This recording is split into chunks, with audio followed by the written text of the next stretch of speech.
The anti-gun advocate is a fox. For far too long, the anti-gun lobby has been putting the pro-gun crowd on the defense, and this is on purpose. And let's clarify this bold dichotomy. I present those who proclaim to only support common sense gun control as anti-gun, because they are. They are anti-gun at the root, and they show their true colors over and over again. No pro-gun person or someone who is indifferent to gun ownership is going to praise gun buybacks or support magazine capacity limits to only 5 rounds.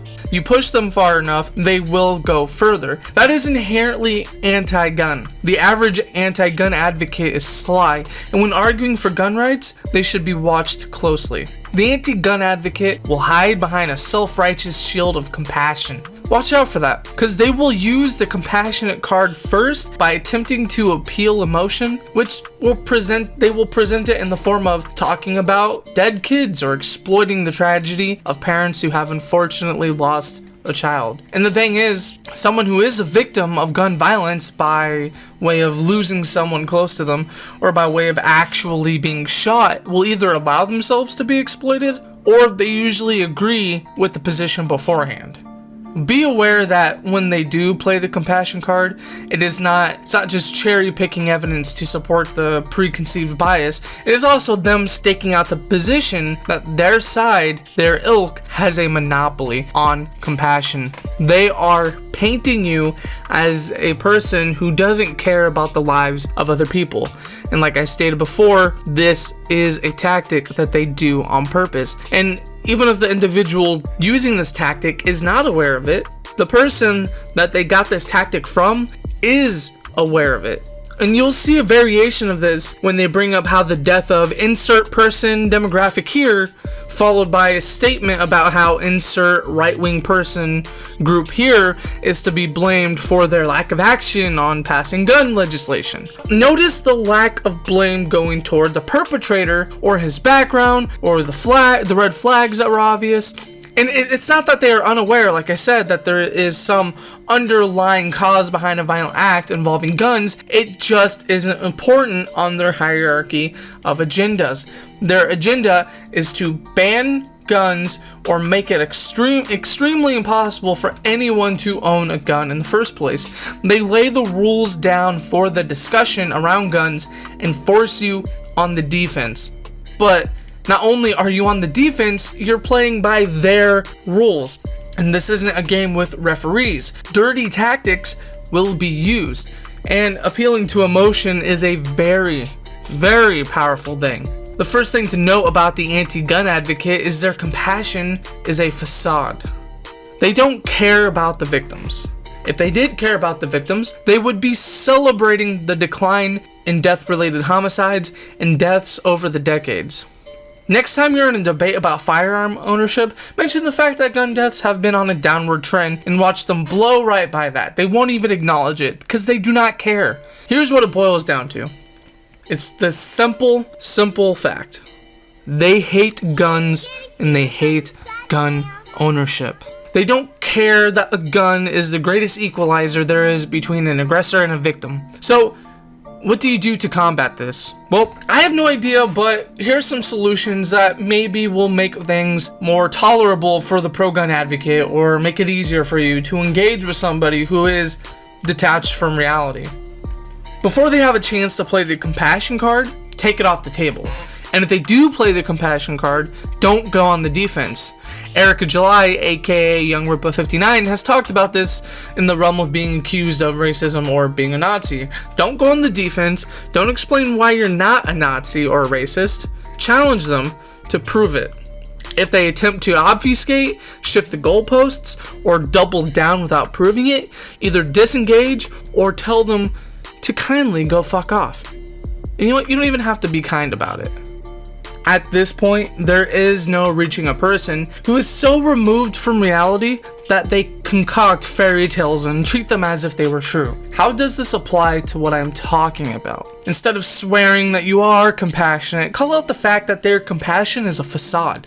Make them prove that their compassion is real. Go on the attack. Their compassion is a facade. Once again, they don't care about the victims. The victims they highlight are just a means to an end, and that end is total disarmament. If not total disarmament, and maybe they're genuine about not wanting to ban guns, which is very highly unlikely, it's 1 inch closer to disarmament. It's sowing the seeds of disarmament. But maybe you could play the compassion card before they even get a chance. You support gun ownership because you believe women should be able to protect themselves against the oppressive male seeking to do her harm, specifically in the case of sexual assault and rape.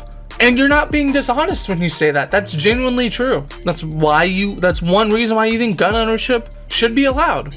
Ask them why they want to disarm rape victims or potential rape victims, so they're more vulnerable to male aggressors. Ask them why they don't want mothers to protect their children from intruders.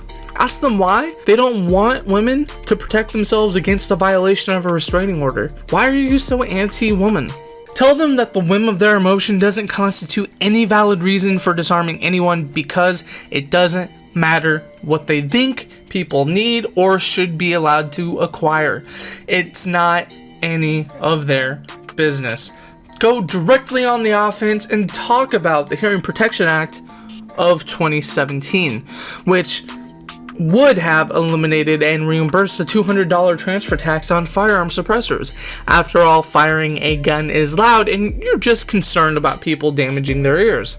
What I'm really trying to say is, the anti-gun crowd are worthless, dishonest cretins. They don't deserve your respect, nor do they deserve to define the scope of the conversation you have about the rights that are intrinsic to being a human being. Anyone who owns guns understands that there is a certain culture inherent among the gun-owning crowd. It's heavily self-reliant, and it's about being properly protected. It's about being disciplined. Let's look at the two biggest pro-gun groups in America. Rural Americans and gangsters. Well, yeah, that's just what I'm calling them. Rednecks and gangsters. Gangster rap doesn't vilify firearm ownership. In fact, it encourages it. Country music is overwhelmingly filled with pro-gun messages. Here's a fact about both musical genres. They celebrate kinship and self-reliance, and so on.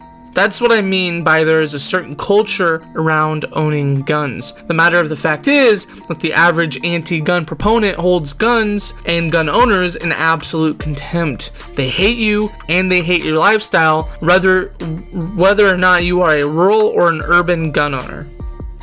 When dealing with these dishonest, maleficent, insufferable goons, be firm in your convictions and be assertive. You have the moral high ground, you have the logic, you have the facts, and you have the compassion.